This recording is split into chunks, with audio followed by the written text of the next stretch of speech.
they can build on and also help us to spread the message, to spread that gospel we are preaching. Here, before I proceed, I don't know if my colleague Eve is around. Yes. If you can come over, I want to continue after you have told us the strategic messages you want us to think about. Because as I have said, we need to think about messages. You know, the way you talk to someone from the village is different from the way you are going to talk to a decision maker. Though there must be a specific message you want to convey. And this, from these messages my colleague is going to present to you, is that one we are going to discuss in groups after this brief presentation.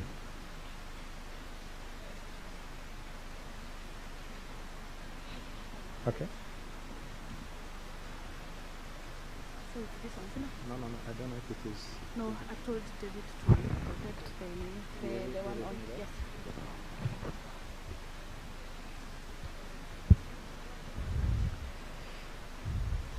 How many of you have been in Nairobi when it's raining? For the foreigners.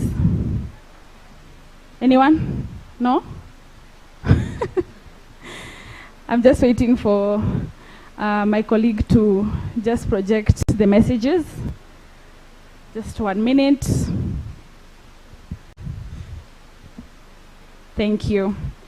So the key messages for this particular campaign are as follows. Call up on Global North to cut on emissions. I think that has been quite clear across the board. We also need to scale up adaptation.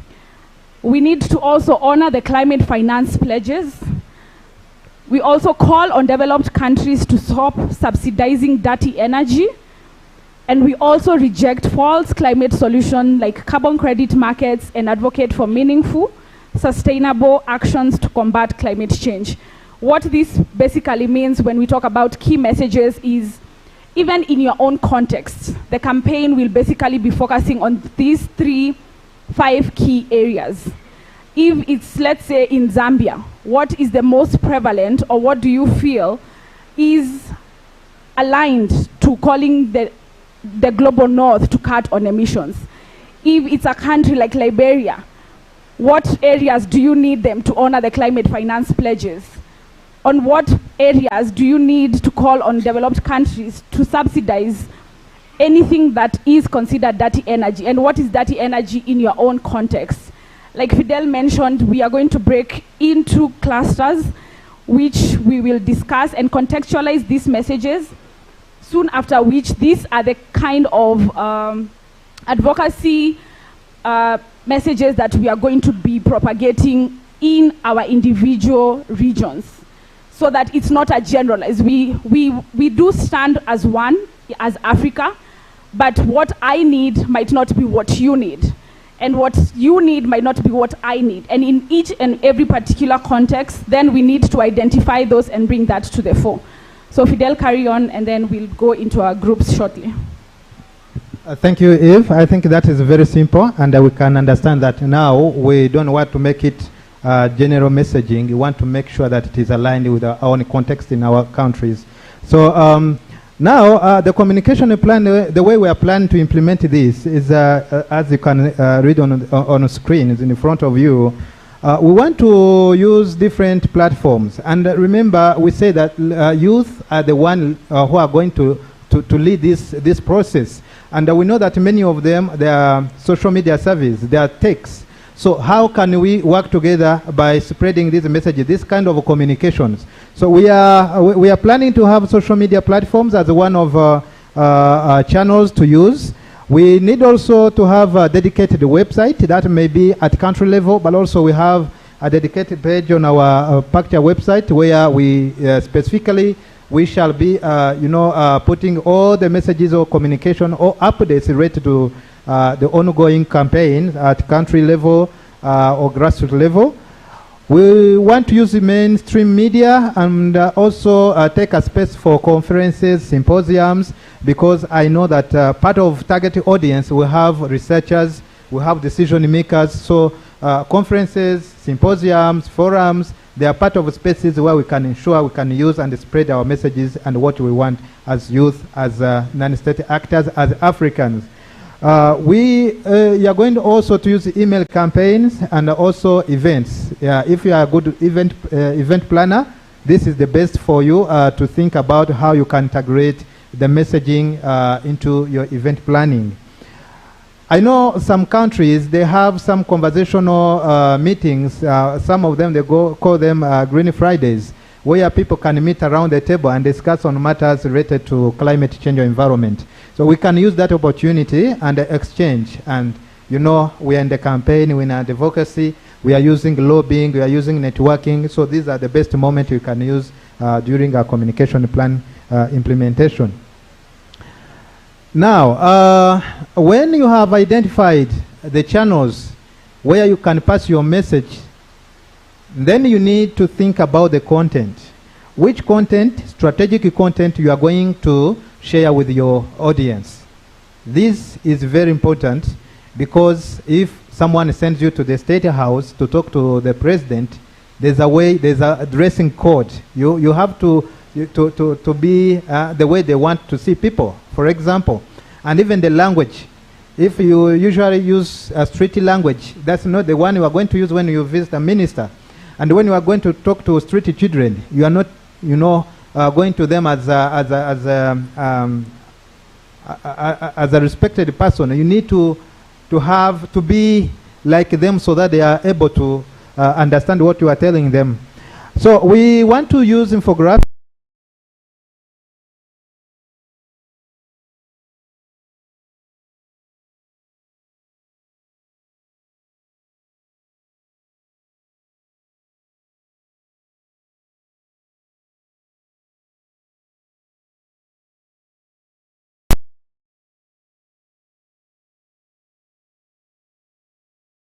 No. We want to use infographic, and I know that many of us here, they know much about infographic. A very nice summarized information with the facts that can inform our target audience on what we want or what we have in a place. We are running blogs, personal blogs, organizational blogs, so we need to use also blog posts, short videos, and animations. Those are one of the tactics we want to use. Press releases. If we are in this meeting like this, how can we write a press release and we spread it? Podcasts. I know we have podcasters here. This is your role. And also we hope to, from now, to see main trending podcasts and the microblogs. Microblogs here I talk about like a tweets, LinkedIn, Facebook, and the other micro posts that we can use while we are engaging, while we are influencing. That's what we are targeting to use as we break down the content plan during these 3 months to come, starting from now. Now the timeline. I've been saying that the timeline starts now. We have launched the campaign here, and the implementation of communication plan for this campaign has started now. That means we would be starting now spreading the message. I've seen already on X, people have been, you know, we used to say tweeting, but I don't know the verb from X. I don't know. But people have started already posting what we have been discussing here and about this campaign, which is good. Now, let's now move forward, and we use our strong force to make sure that we are there. So the timeline starts now, and it is spanning to the period of 3 months, and after even COP.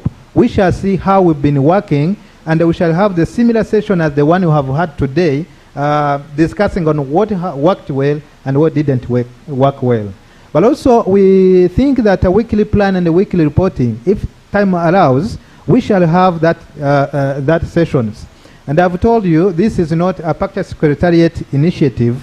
It's for a lot of us, and it is decentralized. It will be run at country level, at grassroots level. So how can we convene at least every week or every month to see how we are progressing?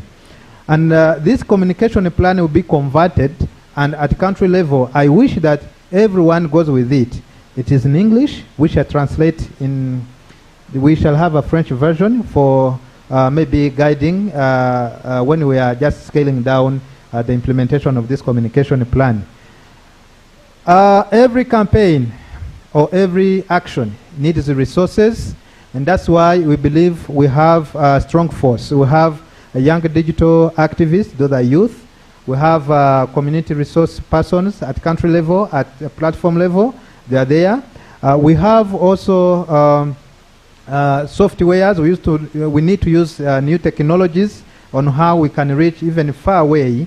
I was checking today, since we started the CCDA and other pre-event for this climate week, we had more coverage from outside Africa.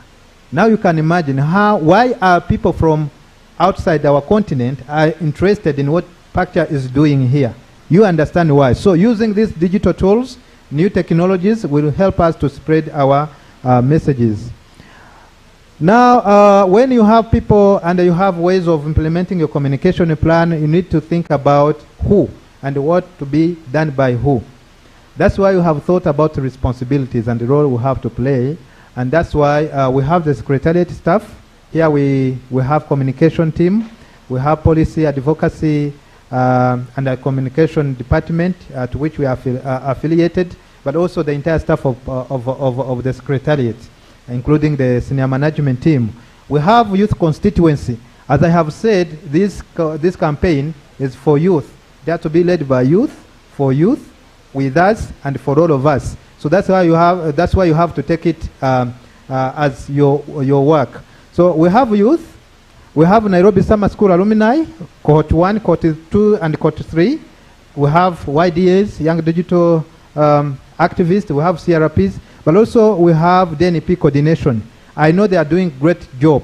I know they can engage at some level. They can engage in national governments, sub-national governments, or maybe parliamentary and all stakeholders at country level. I know they have a very big role in ensuring that the communication plan is implemented successfully. So that one time in next year, we sit here saying that we have done a lot of work, and thank you everyone who has managed to help to reach this success.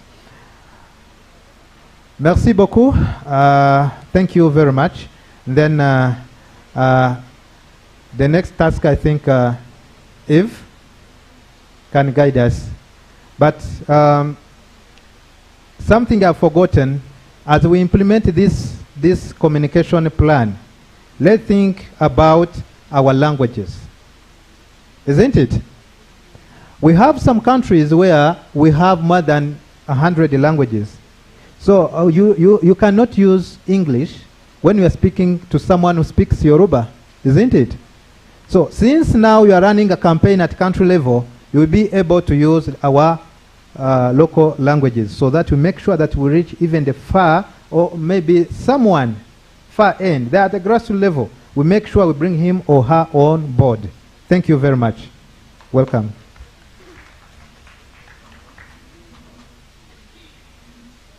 Any insight, any view about this?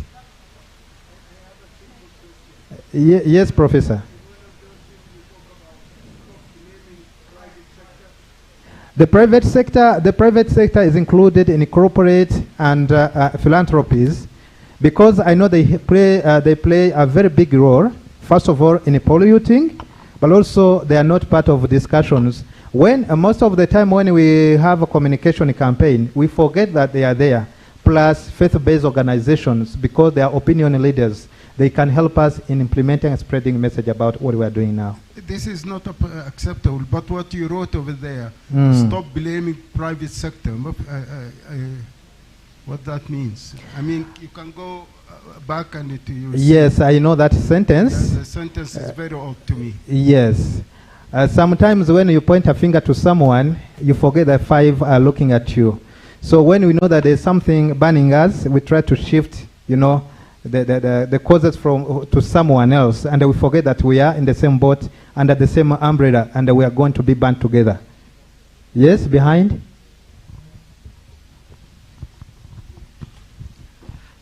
I've seen on roles to be played on youth constituency. You've just enrolled Nairobi Summer School alumni, YDAs and CRPs. What of the people that are doing so much advocacy and are not members of this group you have enrolled with? I think there are three dots. Where do they lie? I think there are three dots. I say, for example, Nairobi Summer School alumni, YDA, CRPs, and so forth. I know there's someone who can see that you are fighting for a good cause and join you, and I know that is happening. I always follow online. And how does the information get to them? From you, who is here. That's why you are here. How? You have not given me the responsibility to pass the information. Yes. Because I'm not a staff of PACJA. I'm just here through someone. Through someone. Yeah. And that's someone from some country, isn't it? And we have said that this communication plan will be shared with the country platforms, and we believe the country platforms are like umbrella of other civil society and non-state actors at country level. So when we say this is not about PACJA, I think you have been following what you have been said since morning. This is not about PACJA, it's about all of us. So we need to play the same role. And we shall be having, a regular consultation and engagement on how we can move together. In short, I'm asking, how can grassroots organizations join in this campaign? And these are people you have not been involved with, and these are people you don't know. But we are doing so much advocacy on climate justice and environmental conservations. How can we join this campaign? Because it's something we want to do, and it's something we've been doing ever since. Can I ask you one question? If you want to answer, but if you don't want, you can leave it. From which country are you coming from? I'm coming from Kenya. You are coming from Kenya. Yeah. We have Antek, who's the coordinator of Kenyan KPCG. That's a national platform for PACJA. And I know they are all over the country. They have 5 regions, and many of them are here. And then that is their responsibility. If you saw in my presentation, I said, DNP, those are national designated platform coordinators. They are playing a very big role in ensuring that everyone has information on time. If you were here last year, we had a campaign in Nairobi. It brought together people from 5 countries of East Africa. But many people who have joined us are not necessarily part of PACJA. Even onlookers, they saw us and they joined us. I'm saying this because we've sent emails and they never replied. Where? Now they are here. They are here. They are here. They are here. I think. Okay, thank you. My colleague is there. He can. Please, yes. Sorry, Fidel. Do you allow me to answer to her question? Okay, but before, let's listen to Omami, and then you proceed. Okay, thank you. Allow me answer my dear sister in a very organized way. One, from the discussions that we have, having to involve different clusters, we have over 9 clusters that we work with. One of the clusters is academia. One of the clusters is from the grassroots levels. And the same question she is asking, how do we need to involve the other group? Maybe in a polite way to ask, she is part of the process and she has started becoming a part of the process. We cannot reach everyone at the same time, but through the people we have here, we are reaching different chords. And especially from the team that we work with, it is not the same group of people we work with. We work with the different people. At the time when we reach to a given level, we could have covered a great number of people. For today, as I can say from the coordination of the Nairobi Summer School, we've been able to reach 1,500 different individuals and different youths from the different backgrounds, different courts, different categories. And out of the 1,500, they've been able to connect us to over 5,000 people. So again, what do we need to do so that we reach this ground or the grassroots that they need to us to reach? I hope I've been able to answer your question. I think now you have got your response, and this is what I was saying. And even you had people now who are asking the same question from out South Africa, saying how can we be involved? And we are using that. It's kind of okay. We are using students, learners that are learning from Nairobi Summer School to be our messengers, and they're bringing many people on board. Now you are part of the process. You cannot be outside, and you are a messenger from now. Thank you. Yes, Jennifer? Okay. Maybe I was going to present that in the next session. Well. But since it's a question that is coming already, maybe I'll just quickly go on how people, communities, each cluster of people, indigenous communities can join this campaign. First of all, as he said, it will be an online campaign, but also a physical one. So we are looking forward first to create and organize online community forums where activists, indigenous communities, experts, passionate individuals, climate advocates can connect between them, peer learning and also share their stories and experience. We are also looking for, forward to creating also physical community forums through the DNPs, the respective DNPs, that will gather all the participants that want to join the campaign. So we will have a pool of other people who they will register, obviously people who want to participate. Then we will have the data of each country, how many people who wants to participate. These are the people, the organization who wants to partner. And then through the forums that we will create, we will connect them nationally, regionally, and then at continental level. We will have also networking events, because we will have physical events. Now, we host virtual in-person networking events where participants can meet also physically and connect with each other. We will have also interest-based groups, to facilitate the formation of interest-based groups and subgroups within the campaign. Some can have, some interest in the, advocacy for women, others for youth, others for, some researchers and everything. And we will have those subgroups in those online and physical community forums. We will have also regular updates on our website. He has already said it. Everything that will be happening, any questions, the most frequently asked questions, to be able to answer to all the questions that will be coming in, we will have all the updates on our website. The last thing, for those who use, they're very active online, we will have also what we call, we will have what we call, okay. Sorry, but I don't have the, we will have groups on Facebook. We will have groups, the campaign groups on Facebook, campaign groups on LinkedIn, campaigns group on TikTok, and on Instagram, where we can all be, organized and be sharing our messages, be sharing our stories and our experiences. And I think this is online a very easy way to connect between us, but also offline, through our designated national platform. Thank you, Fidel. Thank you, Jennifer. I think now it's clear, right? The last one, okay. Give him a mic. Okay, I've been listening to presentations since morning. And there's a constituency that I'm very passionate about, that maybe like even have not heard them being mentioned. A constituency, I work with them, that is the reason why.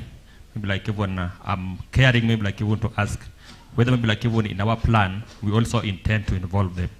And that is the constituency of children. Because like I had maybe like even mention of there's youth, women, there's the trade union, something like that. But maybe like even no mention, maybe like even throughout the presentations, has talked about children.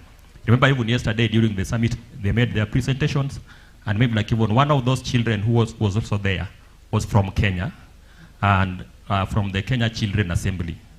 We also maybe like even in our plans, focusing on maybe like even working with them Because even if we have, maybe like we had that child from Kenya who was part of that, basically it was presented maybe like even from the side of maybe like even the children department, which is like the government outfit. Is that enough? Maybe like even if for us, we are not maybe like even having some plans to work with them. Thank you very much. I think that is very well noted. I know children are most affected by climate change in different ways. That is very well noted and to be integrated in our communication plan and during implementation. Then, thank you very much. My name is Ezekiel Yanfo, and I'm from Liberia. Before I ask my question, my sister who asked the question concerning the grassroots people, for some of us, we work with them. We are youth who are working within the communities. And PACJA has given us the platform to in our countries. I joined the Nairobi Summer School this year. And after I went home, I was in communication. And I was given the opportunity to come back in the space and also be the national designated person for my country. So it's a privilege, it's an opportunity for the young people to lead. So I believe that we that are working in the communities, we know how to engage our people. But my major concern is the communication part. What are some strategies for resource mobilization? Because when you are putting people together, it takes resources. How can we mobilize those resources? Is there any strategies for that? Okay, thank you. I think after this session, after this launch of the campaign, there are going to be, we shall have some more discussions. And there are some technical discussions and other, I think that is part of discussion which can be brought on board together and later. Yes. I think I can close from here and invite my colleagues to take over for the next session. And today, I'm informed that we have, there is a next space today. Maybe they shall tell us about what, from 2 to 9 p.m. East African time. No, sorry, 8 to 9. 8 to 9 p.m. East African time. Another round of applause for Fidel. You can do better. All right, so this session, I want us to take the least amount of time possible. I'm going to invite my colleague, Philip Dinga, to give us what we are going to do in these groups. Just a brief overview, and then we can class ourselves and have this session as quickly as 10 to 15 minutes before we present what we discuss and finalize, present what we discuss and finalize for the day. Philip.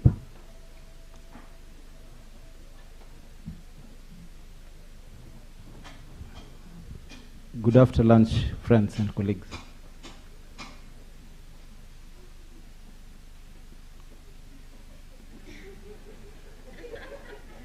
You're not my friends? Good after lunch, friends and colleagues. Good after lunch. Okay, let's get some energy flowing in this room. I know we've been having some really intense conversations. I'll ask us that we stand for a quick minute, please.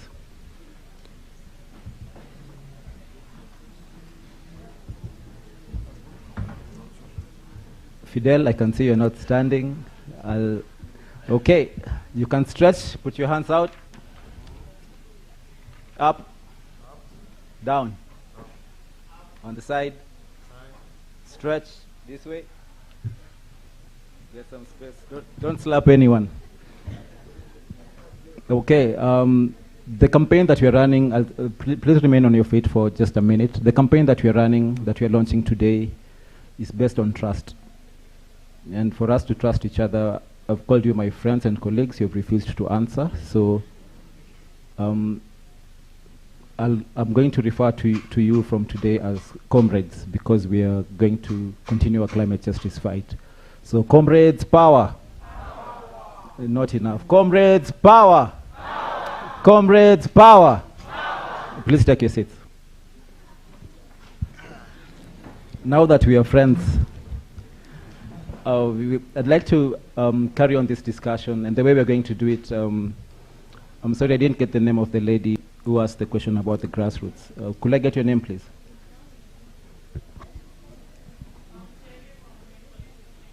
Terry. Okay, thanks, Terry. That was a very useful question to ask. And the short of it is that we cannot do this campaign without you.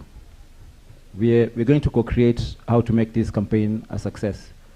So the conversation in this room are not going to be prescriptive. We're going to work together to understand the communities that we serve, what do they need. We're going to work together to plug into the community structures. And that was a very good question that you asked. And the short of it is that we want to bring everybody on board. There's a gentleman who talked about children. They're part of a big constituent that we want to serve as well.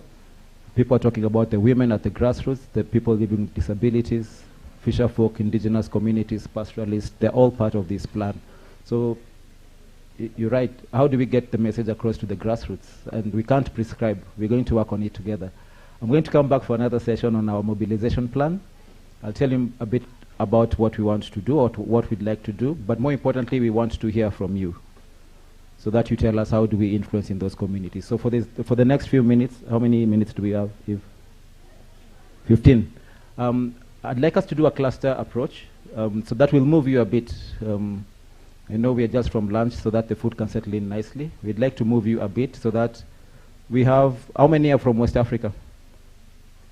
My West African brothers and sisters, where are you? I know Africa, Central Africa, no one. No one? They've run away. But don't worry. So we'll converge for the next couple of minutes. Just scrutinize the messaging or the messages that Eve presented. Let's take a few minutes to discuss them. Then we'll have someone just give us a 2-3 minute highlight of what do they think around those common messages before we need to the next, for all the clusters. Then we'll finish that session. We'd like to discuss a bit more about the mobilization plan. What do we want to see? How do we connect to the grassroots? How do we connect to the politicians, the parliamentarians? So if we can move within the next few minutes. South Africa? Not no, VIP area. Your VIPs, you're already here. No, in the spirit of intergenerational equity, I think you're well covered. We'll have the conversation with North Africa at the front. So I'll respectfully ask you to move to the respective areas. We'll take about 10 minutes, just have quick discussions around the messaging. We'll share a bit of ideas. You can ask your questions, then we move on to the next session. Kindly. Please feel free to move. West Africa, East Africa, North Africa, South Africa. All right. Talk to you. Myself and Eve will be moving around just to see how you're doing, but we'll convene after the next 10 minutes. Thank you.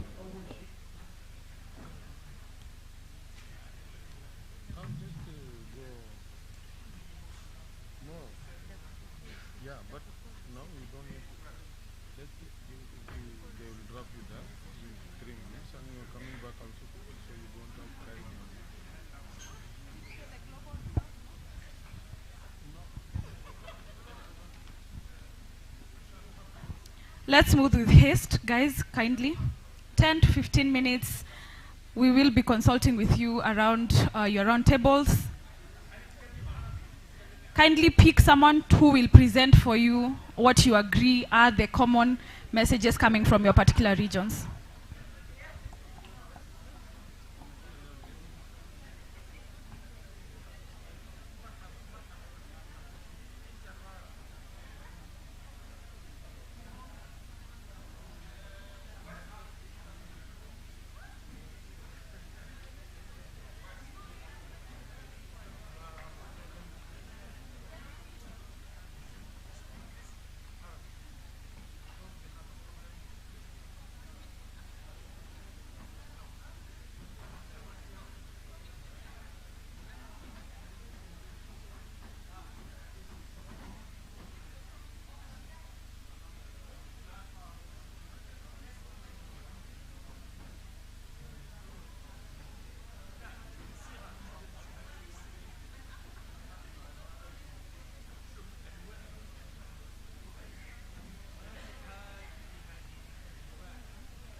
May I get your attention? We can conclude in the next 5 minutes. Then we have 2 representatives from the larger group start. One from here, one from North Africa, and one from South Africa. Then we can conclude. So 5 minutes, we conclude. Kindly.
Hello?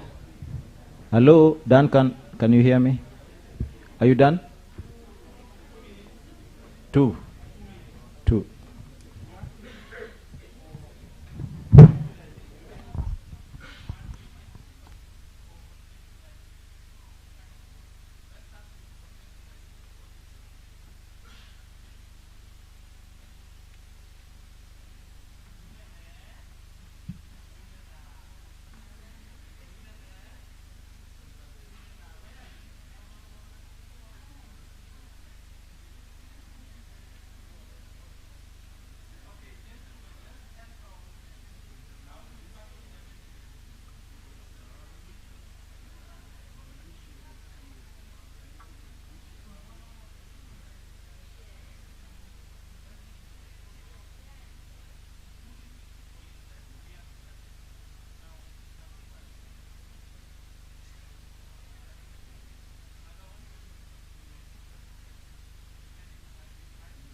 Okay, colleagues. Omwami.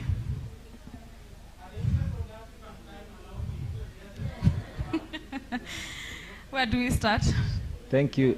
Colleagues, thank you for your time. Thank you for engaging in the group work. I'll give you the next few seconds to finish as you retake your seats. Okay.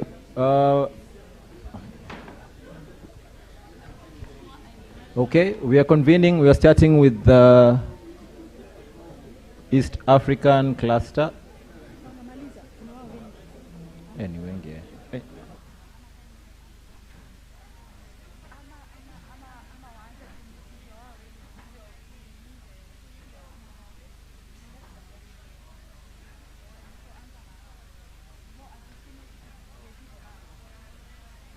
Okay, colleagues.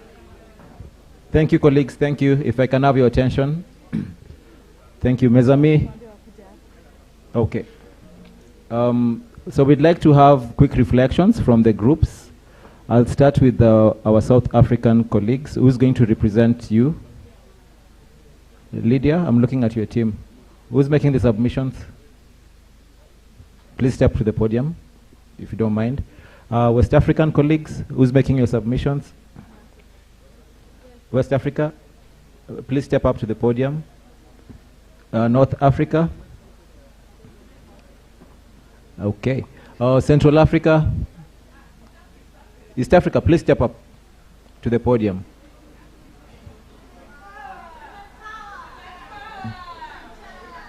Anyone from Central?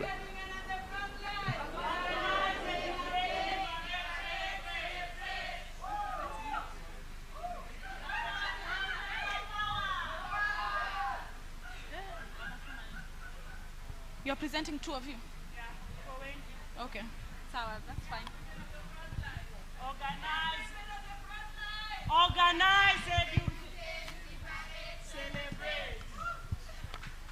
Order.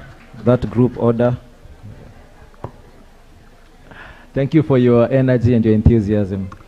Right, so kindly, colleagues, allow us to have a quick reflection. I have the representatives on the podium. And thank you for taking time to discuss what we asked you to. I'll start with my brother from West Africa. Please give your submissions on what you thought about the messaging and your submissions around the discussions that you had. Please. Okay. Thank you. I'm Memen Abdul Razak. I come from West Africa, but I'm going to move in French, please. So, j'aimerais vous donner les messages clés que nous avons retenus au niveau de la zone ouest africaine.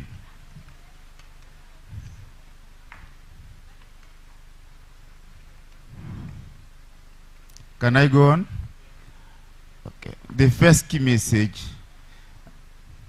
L'adaptation, c'est notre priorité. Deuxième message. Plus de financement pour l'adaptation. Troisième message, accès à l'énergie renouvelable pour tous. Quatrième message, financement local des pertes et préjudices climatiques. Let me correct here. Financement local des pertes et préjudices climatiques. The last one, investir dans les initiatives innovantes des jeunes. Donc voilà un peu les messages que nous avons retenus au niveau de la région ouest africaine. Merci. We can give them a hand, please. Thank you for the messaging.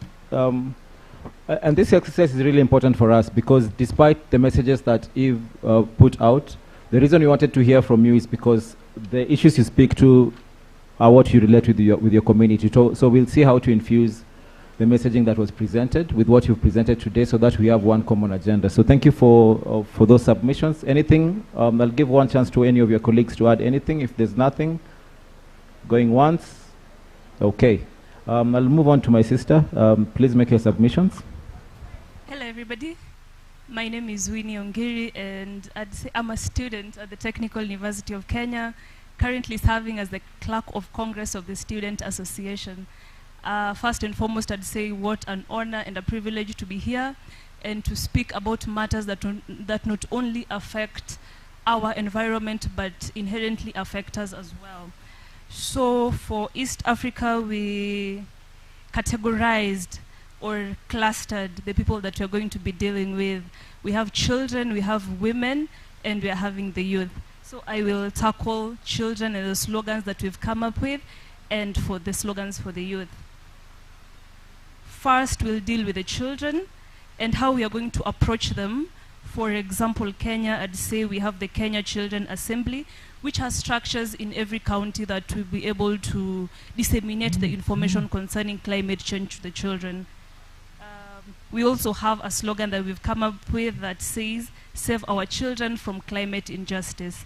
With these structures in place and targeting schools and training teachers, we'll be able to customize this information in a way that our children are able to understand it. If I look at what we'll be doing to the youth, we know that we are digitized, technologically advanced people. So I'd say use technology to advocate for climate change. And in this, we know using social media and platforms like that.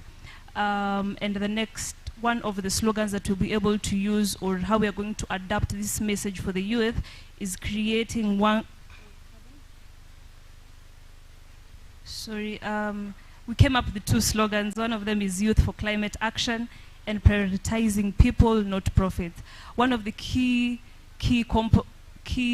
topic of discussion that has been there today and throughout the African Climate Summit is the fact that we've let big corporations get into our system, and I wouldn't want to say abuse that power, but we can take that back by prioritizing the health of our people and our youth over the profits that big corporations are making off increasing the carbon footprint of our nation and of our continent. Yes, and the other is Youth for Climate Action. So I'd let my colleague take the women. Okay, my name is Teresia Njeri. I'm from Women Collective Kenya.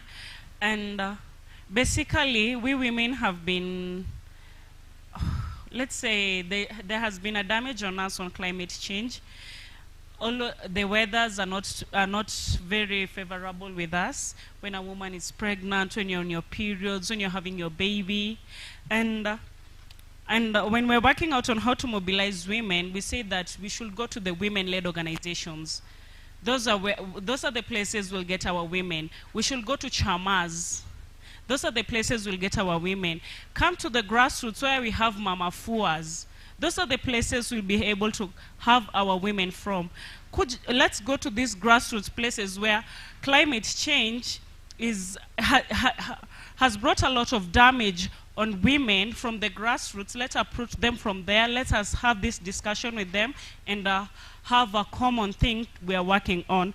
And on the messaging, we have 4 messages on women on the messaging context. One, we said our women, our environment. The other, we said we bail out women, not corporations. And we said if we nurture our women, we're nurturing the environment. And the last one is in Kiswahili, we said we linda mama tulinde mazingira. Thank you. Thank you. We can give her a hand. They're even going to the local context in Swahili, so that was very good. I'll allow my brother to make his final submissions, then we can go back to the plenary. Go ahead. All right. Yeah. So my name is Matthew Scarabo. I'm from Zambia Youth Water Forum, also a member of Zambia Climate Change Network. Yeah. So from the southern part of Africa, we also looked at both adaptation and mitigation. And then to start with, I think we're going to identify first of all the target group before we even come up with the message.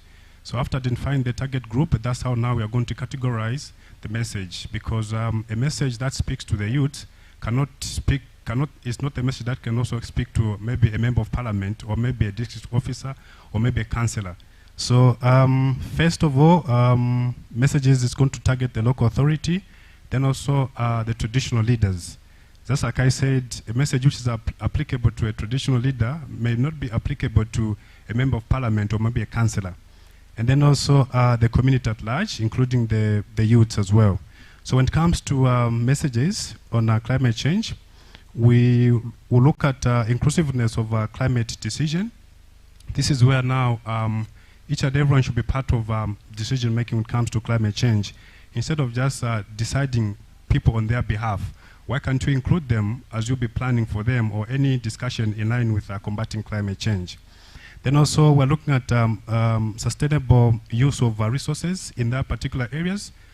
Like you come up with a message telling them that, look, if you misuse this is what is going to happen. And then if you manage this or if you use it sustainably, it's going to help you. That is in line with adaptation. Then also we looked at to value the natural resources. You know, meaning that when it comes to maybe cutting trees, you don't just cut anyhow. It's either you cut and then you replant.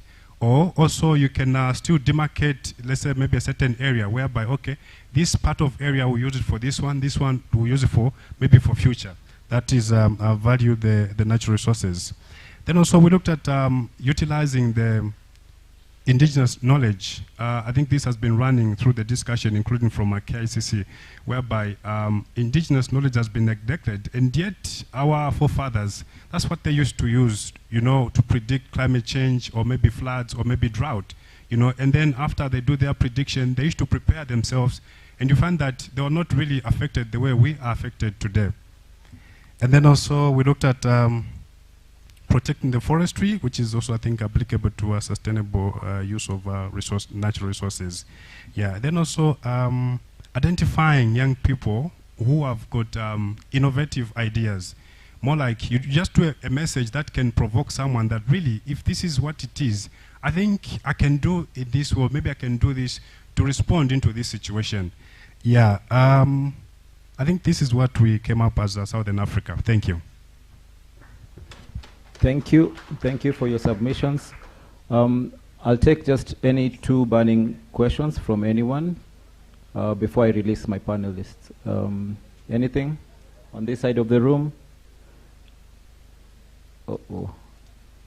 Okay. Any on this side?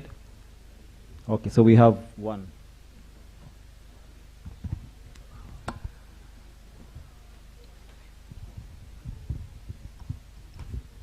Okay. Okay, it's not a question really, but it's more like a proposal. Back when I used to grow up, when I was still young, there was this program, cartoon, which used to show up on KTN called Captain Planet. I don't know if you can remember Captain Planet. And then they used to sing, Captain Planet, he's a hero, gonna take pollution down to 0. So I don't know if we can have such programs also brought back into TV to actually make the youth and the young kids more climate-centric. Thank you. Okay, that's great. Thank you for that intervention. Yeah, maybe we need to think around a jingle for the campaign. Anything else from anyone? Going once, twice.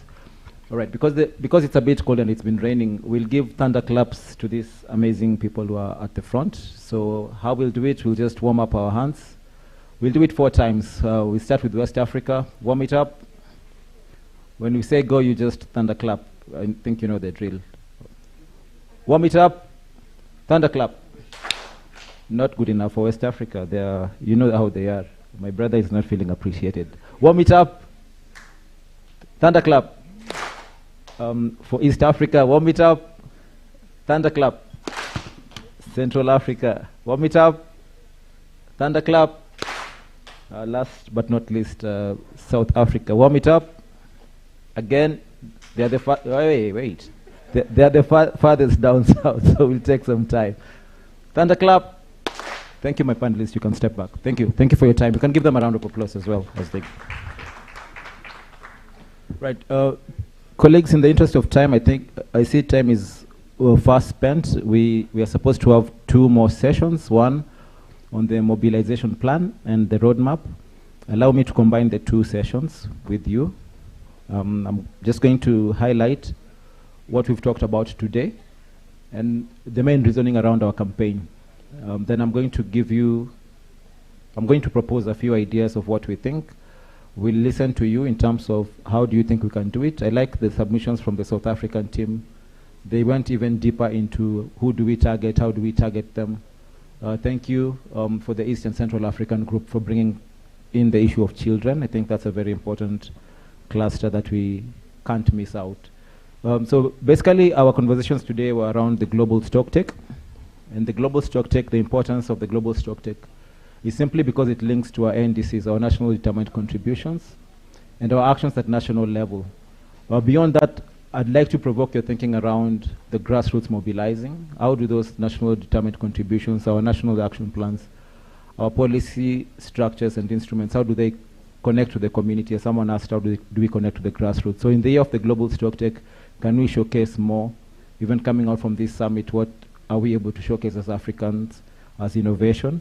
Our issues are crystallized around the just energy transition or just transition that brings on board different elements. We talked about transition minerals. We've talked about fossil fuel exploration and development. So that nexus is something that we're looking keen on.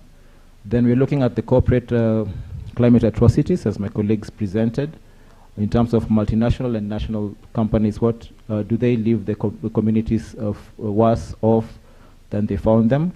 The global goal on adaptation is a key aspect to look at in terms of adaptation financing. It's a key instrument of the Paris Agreement, the global goal on adaptation, and so that's a particular area of interest. And the climate finance gap, which is really key in terms of the loss and damage agenda. My colleague, Mr. Kilonzo, will be speaking a bit about it after I leave this podium. So how do we really operationalize the fund to make it responsive, to make it adequate and timely, so that it curtails the loss of lives and livelihoods? So those issues were crystallized in the morning. What I'm going to give you is contextualizing our campaign as it was put in the morning, that we'll have different phases of this campaign. And so what I'd ask the people in this room first is that we are launching this campaign on the premise of it's going to be youth-led. So my challenge to you is, can we allow the youth to progress their agenda in the way that interacts with what they feel?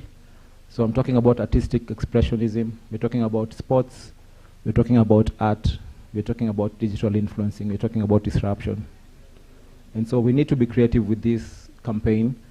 And being youth-led and being inclusive, it means that we'll have to allow them to take our voices down to the communities because they work with those communities. So in essence, what we're trying to do, number one, after the launch of this campaign, is to build momentum. And we can't build momentum without creating awareness. So back to your question, Terry, you asked about the grassroots, and we need a strong awareness creation mechanism at the grassroots level so that they are in tune with the messaging that we are propagating. The submissions that you've made today resonate and relate to the communities that you serve. And so we cannot overlook them. And that's why it's particularly important for us to listen to you. So we really want you to help us to build momentum. Who do we partner with? Because they're partnerships. We're building movements across the grassroots regionally and globally. So we'll be looking to you to build our momentum and create awareness at that community level. I'm very impressed that you spoke one of the hashtags that you had was in Swahili, and that's actually the essence of our messaging, so that we're able to plug in into the local language and local context of the Igbos in Nigeria, the communities in East Africa, the indigenous people in South Africa, so that we're able to really connect at the level that the community understands. So we're looking to build momentum. E-campaigning is one big part of what we'll be able to do through social media, through traditional media as it is, through TV and radio stations, but more importantly, work through the community structures that are there, because that's how we're going to reach the community. So within that framework of building momentum, we want to look at grassroots engagements and how do we engage youth at those levels. So maybe some of the things that we could think about are grassroots assemblies, so that we're able to have these discussions at the grassroots. As we empower them and create their awareness, how do we bring them on board to the conversation? Are the issues we're talking about, do they resonate with them? Is there something else that we can do? But more importantly, I think my colleague from South Africa spoke about traditional leaders and the community structures at that level. I think that's a really good submission on how to connect at that level. So we'll be looking to build momentum, we'll be looking to engage on policy at different levels. We spoke about parliamentarians, we spoke about advocacy and policy engagement. So how do we fashion that so that we're able to mobilize different cohorts and different segments of the community to work with us? Are we looking at working with the media through presentations? Can we think of town halls, for example, so that the communities where we go, we're able to engage with them without being prescriptive, so that we're able to listen to them, come down to their level and advance our messaging. Beyond that, how do we theme our work and showcase it around the climate issues that we want to observe? So showing innovations from those community levels will be an avenue to explore. Digital stories become a key part of this campaign. And if you're talking about atrocities by corporates, we are looking for more investigative reporting. This was announced in the morning. So how do we plug into the whole conversation of investigating reporting? How do we also leverage on research and academia and science to provide the evidence that is needed to build on our campaign? And on issues of financing, how do we tell compelling stories through online petitions? How do we get dynamic models of communities to come and plug into our agenda? And how do we fundraise? One of the key elements that was highlighted here was the issue of fundraising. We'll have a final push towards the COP. The COP is happening around end of November to around the 12th of December. Within that phase, that's the actual engagement during the COP. We have our African position, we have the Nairobi Declaration, we have the statements from AMSEN, we have the statements from CCDA, we have all these statements that have come on board even from engagements with our regional economic blocs, African Union, the African Union Commission. So how do we concretize all this into an agenda that the youth can resonate with? And how do we empower them to take that message home? So we're looking to use the global days of mobilization, like the Global Day of Action, through social media storming, through engaging with artists across different cities, through sports, arts, and artistic expressionism, so that we're able to connect at that level. So within that framework, the roadmap that we have mapped out looks at a few key things that I'd like to share with you. In the morning, they spoke about calling the thieves by their names, to hold the duty bearers accountable. Someone spoke about having hope, moving into a prophetic element and turning that into a reality. So the number one question that they asked is, how do we resource this campaign? And so I do not have the answers. You heard about the corruption money in the morning. They said that's how we're going to finance this campaign. Do we bring it back to Africa? So I'm throwing the challenge back to the room, because we're co-creating. How do we finance our campaign? Because it will take resources. Secondly, how do we build movements and connect communities to build the momentum that I spoke about? Communication becomes a big part of it, because we want to simplify the messaging. We want to diversify the messaging so that it speaks in the local language and context. And last, we want to amplify those messages. So how does our roadmap craft the delivery of those messages in that front? Policy engagement is key. We spoke about parliamentarians, local governments, subnational governments, the institutions that are duty bearers, and how do we communicate at global, regional, and local level. Storytelling of lived experiences, sharing of best practice opportunities is a key part that we can look at. Then innovation and disruption, someone spoke about it already. The e-campaigns and social media, the digital platform, traditional media, local TV stations, radio stations that connect to the grassroots, how do we engage with them? Then how do we tie up the cross-cutting issues, the issues of gender justice? Someone talked about intergenerational equity, the children, how do we bring them on board? Building capacity and transferring technology and knowledge transfer, research and academia to build on our evidence base. So these are key elements that are cross-cutting that we need to look at, so that the campaign, beyond the issues that we crystallized, also seeks to go over and above the issues that connect, the connected issues within our communities that connect to the social, economic, and environmental spheres of our work. Then the African positions, we have the debt scenarios that we talked about across the continent, and the related climate financing issues. Private sector has been mentioned many times, and how we're able to leverage investments in that. Country level mobilizing and using community structures. Then using on the inclusion platform, how do we incorporate the summer school alumni? How do we work with women, youth groups, pastoralists, fisher folk, parliamentarians, line ministries, labor movements, faith actors, and also those, the invisibles. Then I'd like you to think about launching this campaign at the grassroots, because you've spoken a lot about the grassroots, and that's where this campaign will be anchored. How do we launch the campaign at the grassroots level? And how do we achieve national level campaigns per country through the designated national platforms? Then public protests and mobilizations to embassies, governments, connected entities in the social and developmental space, including political. It's a key element to look at.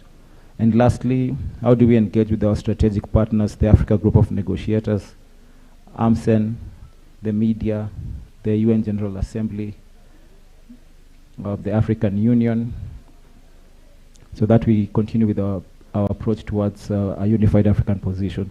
So these are some of the ways we've been thinking about our mobilization plan and the roadmap towards achieving this campaign. By no means are we being prescriptive. We just want to provide a framework, but we'd like to hear from you if there's anything that you feel we need to add to this list, if there's any approach that you feel we need to consider, so that we connect to our communities in a language that they understand, in a simplified message, but more broadly so that this campaign means something to us towards the processes that we want to close out on. Right. So I'll end it there and open it up to the floor. Where's my Eve? Are you around?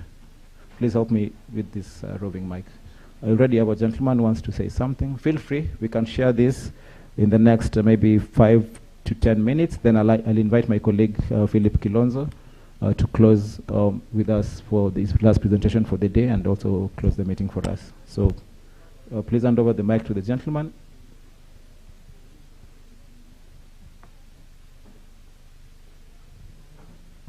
Okay, go ahead.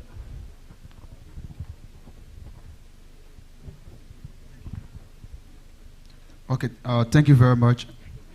We are discussing campaign, and there are some strategies that you mentioned, but everything you have said, they are all in place, but my major concern is the legal implication. Do we have any legal backing, like legal framework to guard those that will be heading the campaign if they are arrested, or if something spark up, how can they protect themselves? It's very much important. Thank you. Okay, thank you for that. Anyone else? We'll take a couple so that we try answer them together. I see a lady at the back there.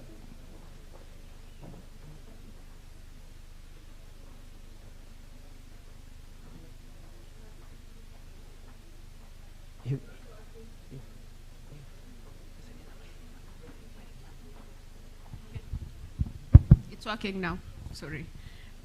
Philip, I like the fact that you've said, you've talked about launching the campaign at the grassroots level. And for me, I'm talking as a person who has also been active on ecological justice advocacy in Nairobi and also in Kiambu. And we have clubs, Power Girls Club. This is a club for girls where we do mentorship for young girls. And we also have a program in school that is called Adopt a Tree, where we are trying to put the culture of environmental conservation to become a culture. When the kid is growing, he or she has that culture. So for me, I think when we are launching this campaign, it is important to look at women organizations that are already doing ecological justice work and strengthen those voices, because they already exist. In Nairobi, we know they exist. In other counties, we also know they exist. It's just a matter of strengthening and giving visibility, and you give that platform to integrate, for women rights organizations to integrate within their framework of doing work and organizing. Thank you. Thank you. I appreciate that submission. Thank you very much. Anyone else?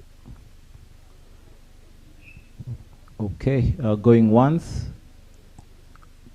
twice. I know we are tired, so before I'll give a quick answer, but if you could pass the mic to my colleague, Mr. Philip Kilonzo, so that he espouses a bit on the legal implication. Well, thank you for the question. One of the things that we're looking at is also to connect through our websites and digital platforms for activists. We have a platform actually already under one of the programs, the African Activists for Climate Justice program, that onboards many activists. And we also have a defense fund for activists that you can plug into for protection, either through legal or health-related issues around that. So I'm happy to have this discussion with you and connect you to the relevant players. But my colleague Jennifer has more information, so if you can be able to track her, she can be able to highlight that for you. But Philip, could you just say something around the legal implications and the guidance towards the campaign, what revolves around that framework legally, if you will?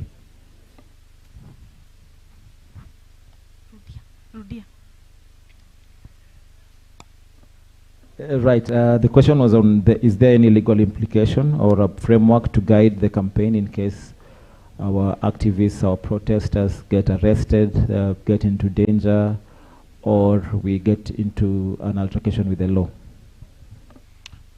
Thank you. I know this is a question that will keep coming, and this is not the first and the last time I respond on it. I know it will still be there. The first thing that is important in any design of a campaign is to premise it within the law.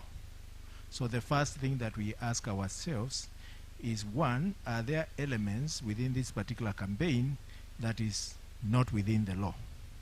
If there is an element that is not within the law, or if there is something that we want to do and the manner in which we want to do it might not be within the law, then it is upon us first and foremost to ensure that we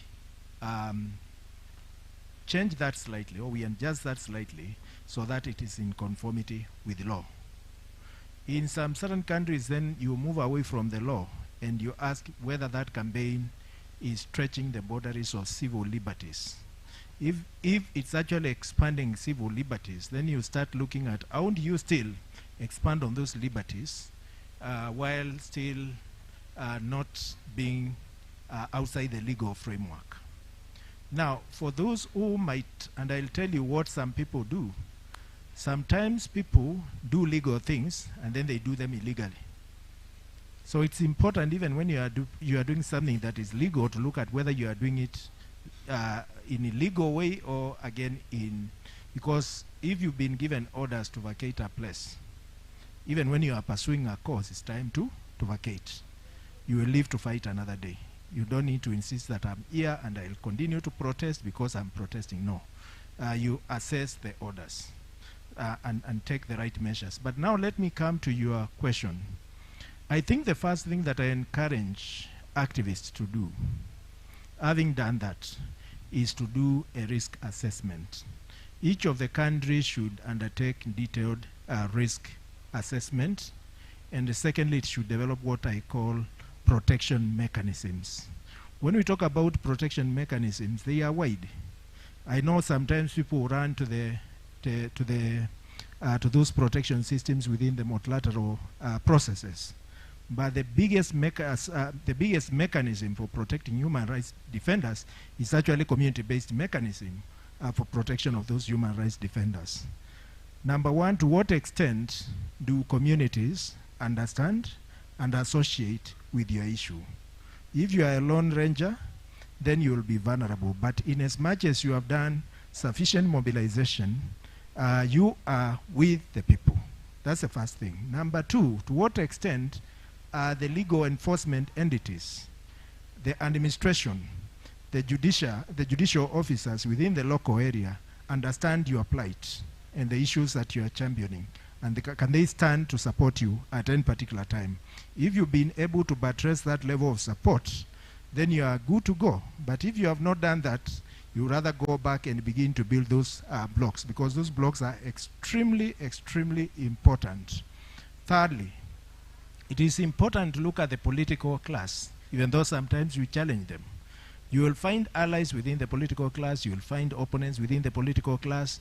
How do you do it?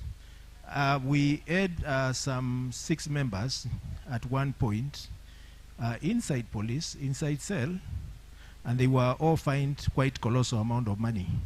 $800 to be precise per person. We did not have such money. It would have meant that we spent all the money that we had just to bail them out. Who bailed them out? The county government, the local institution paid, because essentially these communities were pursuing causes that were within the remit of what the governor promised. So it's important we look at this. There is a young man that we were working with who was arrested, 16 counts.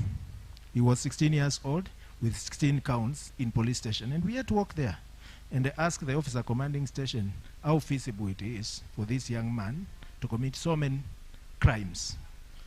We wanted him just to explain to us how it is possible for such a young man to commit 16 crimes within various dates, within 2 weeks. And out of that particular engagement, we walked back home with a boy.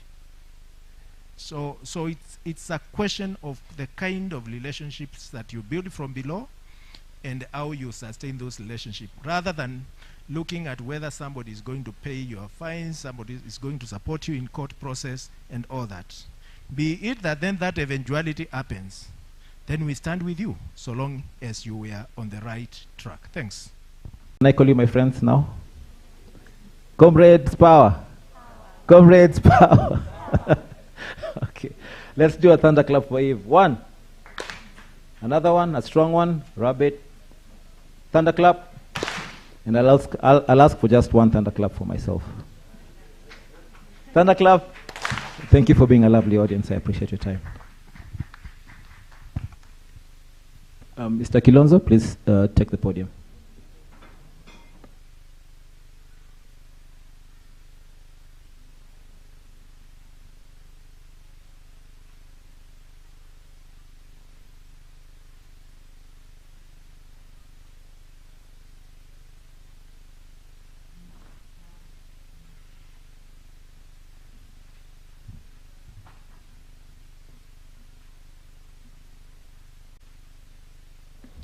Colleagues, what is the feeling? What is the mood like? We want to do a quick mood meter. Is it here? Is it here? Is it down here? Where is the mood meter? Where is the mood meter? I'm trying to assess where is the mood meter. Somewhere here, down here, down here. Okay, I see a majority of hands up. That means that we still have some energy to push.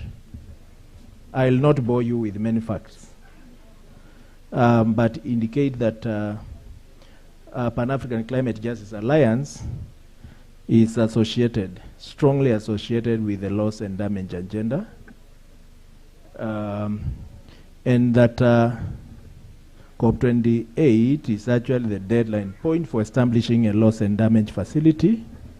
Whether we are on course for that, that's another story altogether, but it is important to exert pressure. I think there were concerns about where the loss and damage stands and whether we've abandoned it. No. As Pan-African Climate Justice Alliance, we do not abandon course. We just change tact. This year we held an action to push for this, and this was in Malawi, Lilongwe, over the month of April.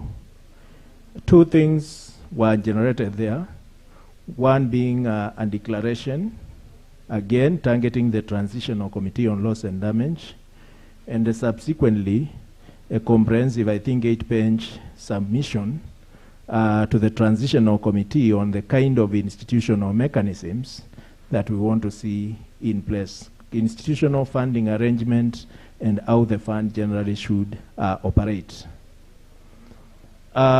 We followed it with some very specific case studies just to rub in and amplify some certain elements that were quite critical. We looked at the kind of information that we generated from Malawi, and we realized that information should not be just left to rot. So in working together with the Loss and Damage Collaboration, which is another northern-based, largely northern-based collaboration on issues of loss and damage, we agreed we could look through the declaration from Malawi and isolate some certain key messages that should then form a pledge upon which members of parliament from both Global South and Global North sign into, and that pledge then becomes basis for mobilizing political leadership on the agenda of loss and damage and exerting pressure to ensure that this is adopted. So that is the current status of that stream of work of engagement. In terms of then operationalizing that particular consensus, what we've done, we have isolated 4 to 5 key issues that we are calling upon members of parliament to sign to build momentum to the loss and damage collaboration, to the loss and damage agenda. And that is already hosted in our website, even though the website or the link has not gone live and is not open for wider input. But we want to undertake a push on the same one day, hopefully next week, latest next week but one. I'm saying so because initially we intended to do that on 11th. I'm looking at where our energy levels are, but we want to ensure that we are able to do that push. So we'll be calling upon you to support in reaching out members of your parliament in your country to ensure that this declaration is signed. So that is the kind of ask that will be coming to you to request in the spirit of ensuring that we have that push in the signing. And that must be Africa-wide. The loss and damage collaboration is also connecting with other organizations, and PACHA will also connect with other of our allies in the north, including the Afron descendants, to ensure that the declaration is also signed by other members in the north. So that is the process within which we shall go. Good. Now, unless there is a question on loss and damage collaboration, I want to start bringing the curtains down on this particular process. And I'll start by saying that for campaigns is like swimming. You cannot swim unless you are inside the water. Hello? Hello? Are we together? Campaigns are like what? Swimming. You cannot swim unless you are inside the water. And you cannot know how to swim unless you immerse yourself in the water. Today we've immersed ourselves in the water. It's a long journey. We'll keep defining the promises together. We'll keep developing matrices of looking at those indicators of tracking progress that are important to us. We will keep looking at how best to consolidate our views and our perspectives so that, again, we have much more powerful influence. It takes an act of faith, and I don't want to be, I think when you start getting old, there are natural temptations to become a preacher. Those temptations come in naturally. And I'm not saying I'm resisting the temptations. I'm basically saying it takes an act of faith to move, and a step of faith. Today we've made the first step, and therefore it means we must keep in that trajectory. I'll be hanging around your neck, and the team that you've seen around here, particularly at country level, will seriously hang on your neck so that you are able to give us the country perspectives around this particular campaign, complete with the mobilization plan, priority messaging, and everything that we've done, and who else you are mobilizing. But we will equally convene follow-up webinars. Kindly attend those webinars because they are meant to unlock your potential to roll the campaign that you want to roll at scale. So please do it. There was somebody who asked the question about resources. And I'm biblical when it comes to resources. You can't get resources unless you are doing something. Resources must find and meet you somewhere. Doing something, not standing and waiting. That's the first thing. And he who is given more, much more is expected from him. Those are cardinal principles. But when it comes to mobilization of resources for campaigns, I'll tell you the best resources are those the best campaigns are those done with least resources. That is the cardinal rule. Because campaign is about bringing ideas, bringing ideologies, bringing various and diverse stakeholders with distinct contribution into table and ensuring that each and everyone is able to bring their expertise, their competence, and their resources. So that is the overarching element around campaigning. If you want a powerful campaign, let people come with nothing. Still be biblical. God calls upon us to go to him with nothing. Just open heart. But what is useful for campaigning is that you are bringing your own resources. It could be a staff who can do administration. It could be somebody who can design something. It could be somebody who can communicate. It can be somebody who can offer something. That's the first biggest resource. Are you able to mobilize that? The campaign that we want to do is not rocket science. There is a lot of information that requires just a sit down and a read. The Nairobi Summer School for Climate Justice alumni are here. They had grueling 2 weeks of process. What are you doing with that knowledge? We have all sorts of partnerships with academia institutions. How are they helping in the process? So let us harness those small contributions. Sometimes you might be saying you want a room for meeting. What is your boardroom? Who is in your boardroom at that particular time? Is there an institution that you are affiliated with or you have relationship with who can actually give you even a room and a cup of tea to convene a 2-hour meeting? These are the issues that we must be alive to in terms of that. And that is not to downgrade the value of resources. We will make efforts to the extent possible as the alliance to facilitate where practical. But the alliance constitutes equally powerful and well-resourced entities at all levels. Let's tap on those networks at all levels because there are other NGOs, there are private sector entities, there are youth organizations, there are farmer organizations across Africa with some fair amount of resources. And I do believe if you look at their work plans, you'll find elements that are aligned is more or less looking at how do you synchronize and build synergies. On that note, can I, and with a lot of appreciation of the senior leadership of PACHA, including our board, who managed to spare a lot of time to be part of this particular process, can I declare this workshop adjourned We are adjourning because we have to do the work that should be done. We are not closing. We are adjourning so that we can come back with energies and we can go back home with energies to do what we are meant to do from here. Do not fail to reach us in case you need us. Thank you.